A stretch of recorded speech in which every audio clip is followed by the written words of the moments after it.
Kevin, Paul Antunes, ESPN Brazil.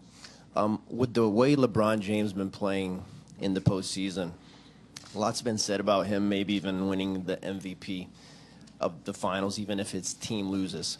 What's your perspective on that, on maybe a losing team having the MVP? I really don't have one on that, actually.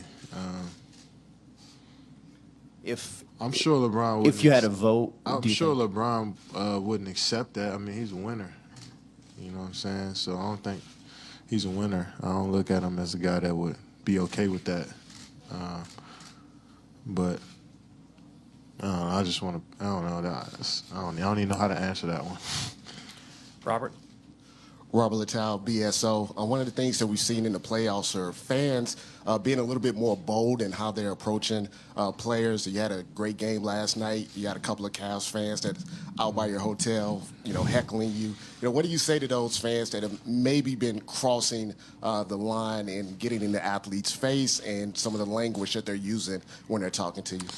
I don't think it's crossing the line. I mean, because whoever's screaming and heckling at grown men, even after the game, I think that's just pure ignorance. So it's like that's just who they are at that point. So I get it. When those guys at your hotel last night, you asked them what did they say. Is that something where you're just trying to say, hey, if you're going to say it to me, say it to my face, don't hide it, stuff like that? No, I mean, I just kept hearing somebody say KD, and I didn't hear what they said after that. I just wanted to know what they said. I wasn't going to do nothing. I just wanted to hear what they were talking about. Gary over here. Kevin, Gary Wasserman, Boston Globe. Kind of off topic. Just want to get your thoughts on the one and done rule. And great time, man. The second question is your workout with Portland when you were entering the draft apparently blew their minds, but they still took Odin. What do you recall about that workout with the Blazers?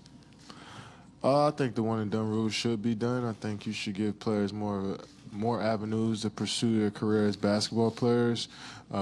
If they want to leave school early and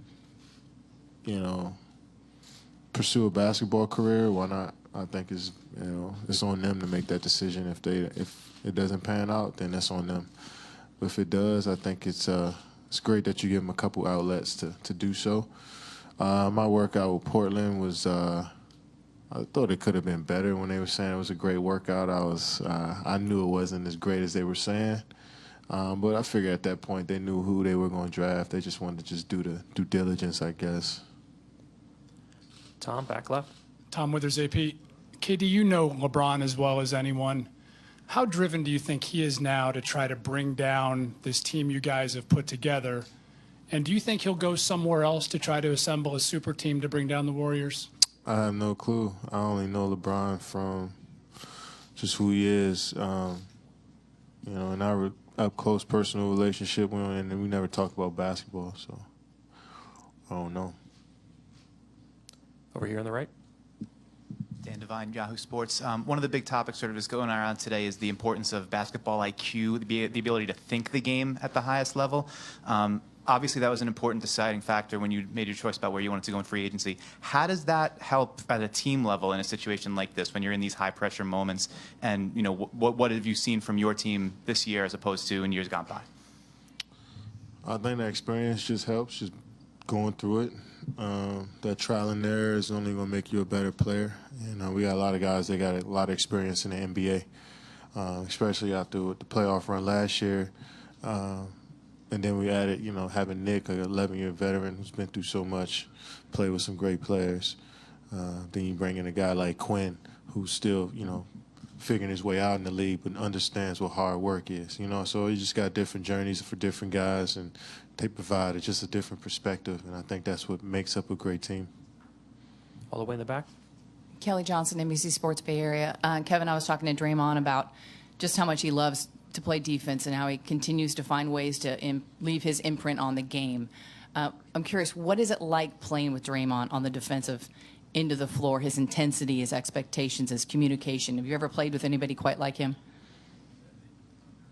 I play with guys. I play again with guys with that same type of intensity, but his talent and feel is different. His feel for just knowing what to do is 2 or 3 plays ahead. But on the defensive side of the ball, you just want somebody that you can trust and that somebody that you know that's going to go to war with you. And that's something going into a game I don't even think about with Draymond. I just know it's going to happen with him. And just having that trust and that somebody that you know is going to be there, you don't even have to worry about that side of it. You can just focus on something else. So it's different when you got to worry about if somebody going to come to war. Draymond is just always ready. Always ready, I'm sorry. Connor? Kevin, Connor Letourneau, San Francisco Chronicle.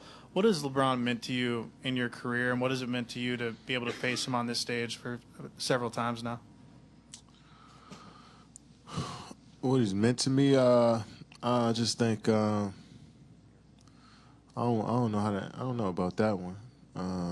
I think somebody that you can always look at, and when you're working out and strive to be better than, and strive to kind of go through the same experiences as somebody like that. Looked at as one of the top 5 greatest players to ever play the game, and playing in the same era. That's rare, to have a player like that playing at the same time you are. So you watching tendencies, movements, you watching, just actions on the basketball court. He talks to his teammates. You just watching through from afar. And, try to pick up some things because he's a little older. So I think in that way, just, same way I looked at Kobe and Tim Duncan and those guys, just who are at the elite level, who've experienced more, you just try to learn from by just watching from afar. I think LeBron's been a good model when it comes to that. But just being able to play against somebody at the highest stage, the highest level, it just brings out the best in both of us. It just makes the games better. Shelly towards the back. Shelley Smith from ESPN. In what way is this team more locked in right now than it was last year? It's different, man. I keep telling people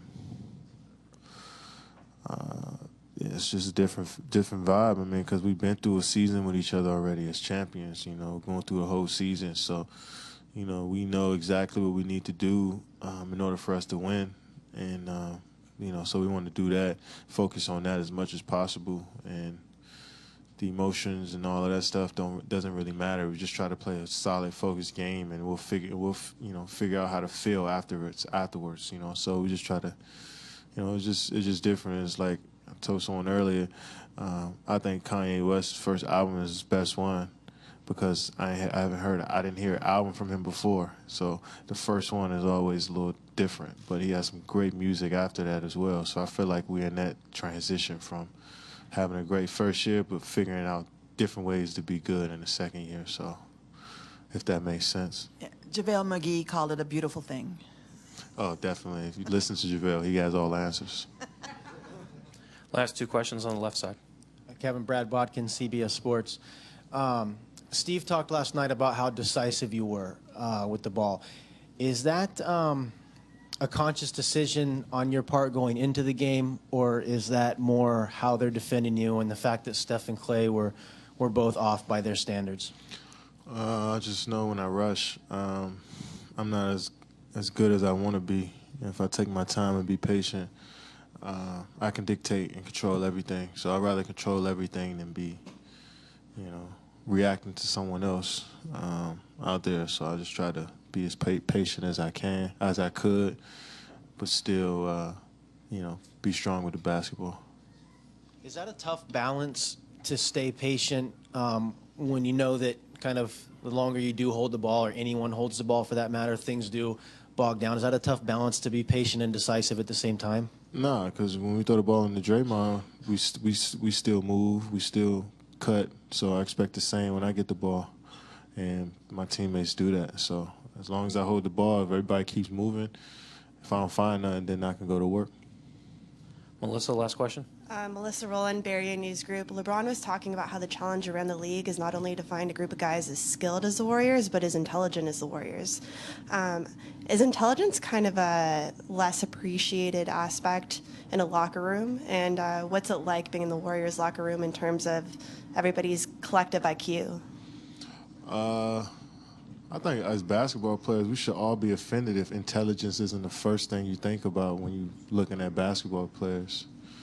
I compare us to musicians. I compare us to artists, to architects, to surgeons. I compare us to the highest at any field because what we do is hard. We're one percenters in the world. So when you walk into any locker room in the NBA, I expect you to think that all of these guys are intelligent at what they do, and I think that's a underrated trait from somebody outside of the league, from outside of the locker rooms, because they don't realize how hard the game is, I think, sometimes.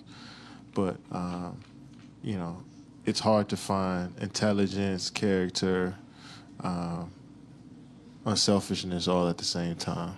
And that's rare in any profession, I think. Thank you, Kevin.